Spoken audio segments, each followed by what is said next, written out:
I'm gonna hold your hand when I say this. If you're sitting here calling Romantasy readers dumb, you're ignoring three really key things.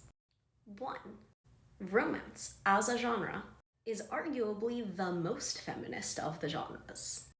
Majority female authors, majority female consumers.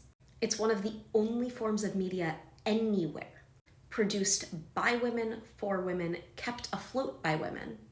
And it funds the rest of the publishing industry. It has funded the publishing industry for decades.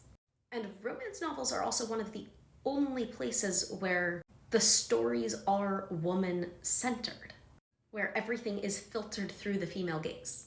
And yeah, there's issues to be had in terms of representation.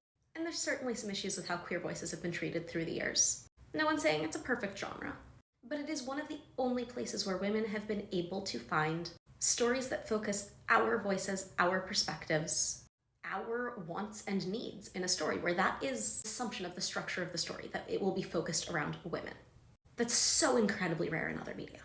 Which brings me to point number two, which is that for a lot of us who have been reading fantasy for years, it can be really difficult to find fantasy adventure stories that feature female voices, female main characters, well-written, dynamic women who are more than side characters and who aren't reduced to or punished for their bodies. Yeah, I'm lucky. I know what I had access to.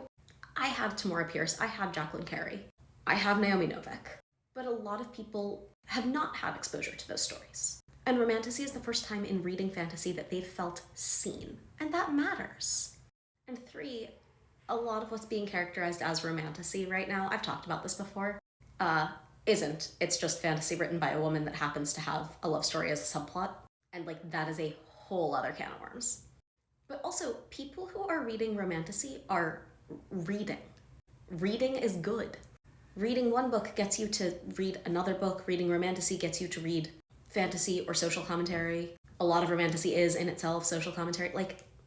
Reading is good. Let's not demonize people for that. Great, yeah? We're gonna stop being a pick-me about this?